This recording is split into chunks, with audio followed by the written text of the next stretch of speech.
afternoon, everybody. It's your host here, J.L. Higgins, and we are back with another episode of Our Contract, Your Grade. This week, we're going to have a very special guest, so I'd like a warm welcome from my mother, Mrs. Adrienne Higgins.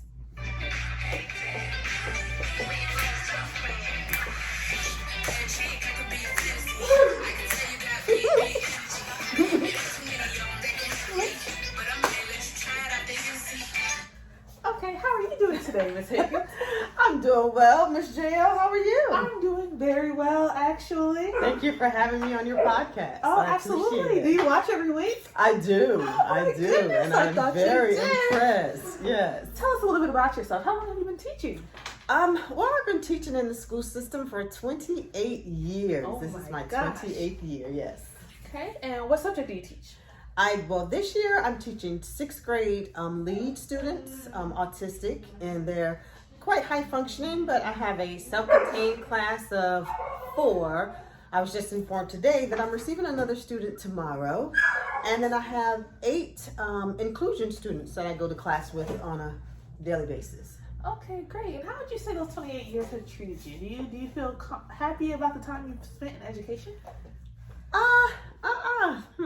I do. I'm very happy about, the career that I've chosen. And it is a career. It's not my job. I do work at another part-time job, though. I work with mental health patients in a residential facility. But I guess I have a warm, nurturing heart and a desire to help students. So, yes, I am happy with the career that I've chosen. Great. Okay, we're just going to jump right into it. So, mainly today I'm going to be asking a few questions about equity, contract grading, student-teacher relationships, and the importance to you. So we'll just go ahead and dive right in. Okay. So, what does equity in education mean to you in comparison to equality in education? Equity in education, I would say that has to do with students receiving what's suitable for each individual student, Yes. as opposed to equality, meaning that just treating education, giving everyone an equal part of the pie, I guess. Yes. Oh, okay. Well, being a special ed teacher, I would say I believe in equity. I teach my students. I give each one of them what they need. Some require a little more assistance than others. They have different accommodations. Some may require a small group. Others may not. Some get read aloud. Some don't. So I would say I'm more of an equitable teacher or educator, as opposed to everything being equal. It's never going to be equal. It's always going. You'd like to think that everybody gets the same thing, but even me as a special ed teacher, I don't have access to the same resources as some of the gen ed teachers do. However, I do provide equal and equitable education to my students that I'm responsible for. So. Okay, that was a very good answer. I think I would agree greatly. I also believe in equity in education. That's what I've been studying for the most part since I started my education-based courses.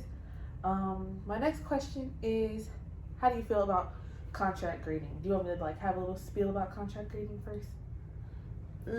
Well, let me just ask you. Contract grading, as opposed to the 60 to 70 being a D, 70 to 80, B, 80 to 90. So my idea of contract grading would be, as long as you are showing a valiant effort and putting your best foot forward, and the progress from your last assignment to this one shows any sort of progress or any sort of leveling up, I would, give you a grade based off of your effort, because I do know, a lot of the time students don't come from the same backgrounds, they don't have the same resources. Yes. And as long as everyone is putting in the same effort and is asking for the help, going out their way to get what they need, I feel like everyone should pass and get a good grade. Well, if only it was that simple. I say again, I'm giving my opinion, my professional opinion, as a special educator, I definitely am. I lean more towards contract grading simply because my students have goals and objectives that they work on in their IEPs and their individual education plans, and I don't hold them to the same. I like to say that as long as they're making progress, I give them passing grades. I'm not one of those sticklers for you have to turn your homework in each day or I'm not going to accept it. I feel that if a child put forth the effort, to complete an assignment, no matter when he or she turns it in, as long as it's before the grading period. I mean, of course, you can't let the students know that, but if they're still working towards that end, I will accept the assignment. I have, my colleagues are, they're all, they blame it on, I'm trying to prepare them for, life, for society, and there are going to be deadlines that they have to make. But I personally feel that, if a child is putting forth effort, sometimes I grade based on teacher observation.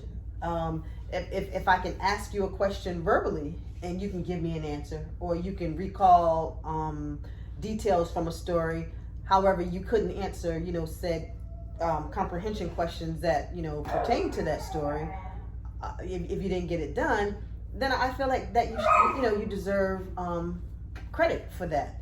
Sometimes students will work for a teacher that they like. If they respect you, if they like you, they will perform better. So, say for instance, a student who may be failing one teacher's class, not because they don't understand, the material, that the subject matter, but they don't like that particular teacher. Should that child fail because they don't like that person or that teacher? I mean, we have to be more accommodating, be more empathetic, more tolerant. And I wish, that more teachers would, practice contract grading, but it's that 60 to 70, 70, 80, 80 to 90 to 100, that's what most teachers do. They go by the grading scale.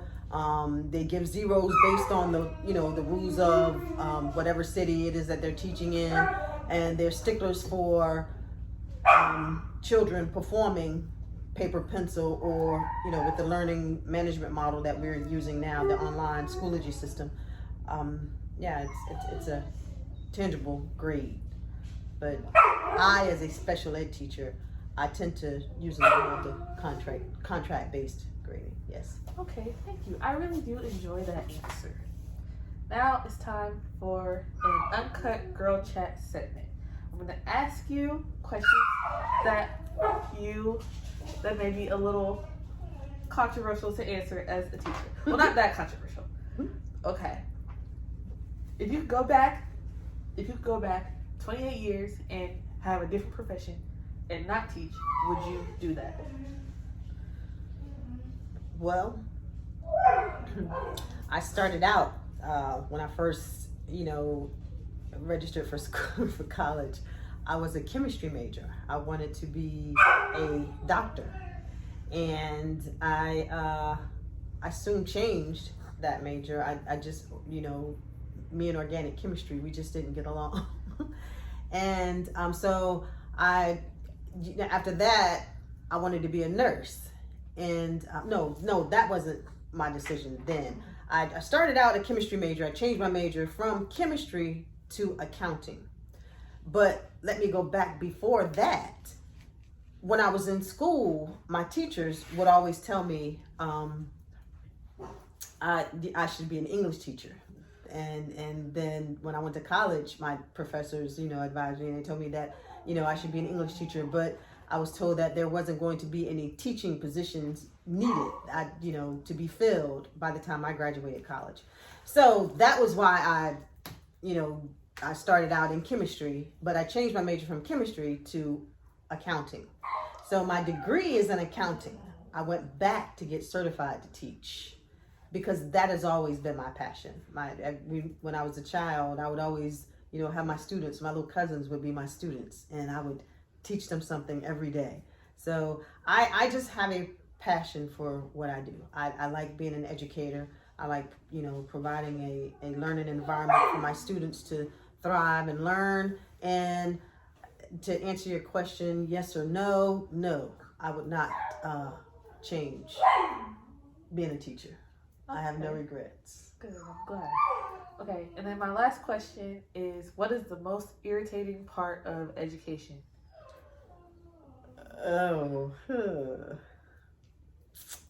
The most irritating part of education is favoritism, bias, explicit bias, discrimination.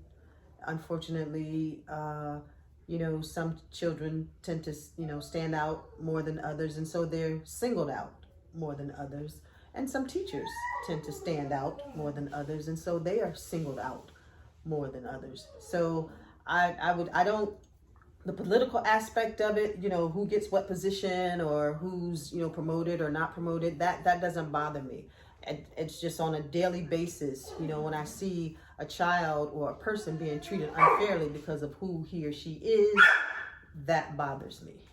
And I have no say so, because if that student is not, on my, if he's not my responsibility, if he's not in my class, then what I have to say does not matter. What matters is what his or her teacher has to say in that moment. And unfortunately, we do have some prejudiced teachers, some who do still, exhibit explicit bias.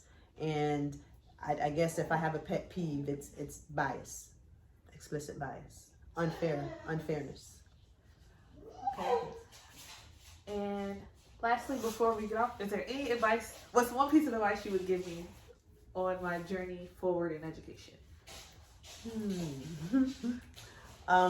You gotta love it. You can't do it for the money. I can tell you that. You have to do it because, like I said, you have to have a passion for wanting to work with children and wanting to promote, and nurture and educate, learn, your little learners. Yeah. And also take some time out for you. And throughout the day, if you have to take 10 minutes to yourself, or of course you get your 30-minute uninterrupted lunch break sometimes on some days, but just take time out for you and take it all in stride.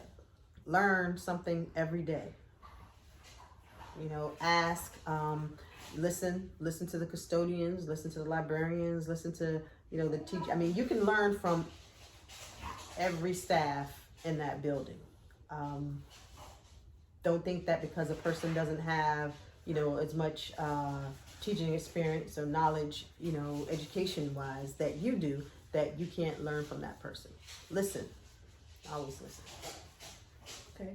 Well, thank you very much for coming to my show today. It was very nice to have you on. Thank you for having me. No problem. I hope I answered all your questions as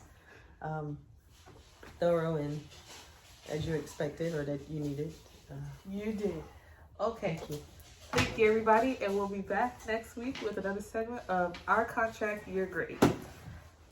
Oh no, the music's gone. Okay, whatever.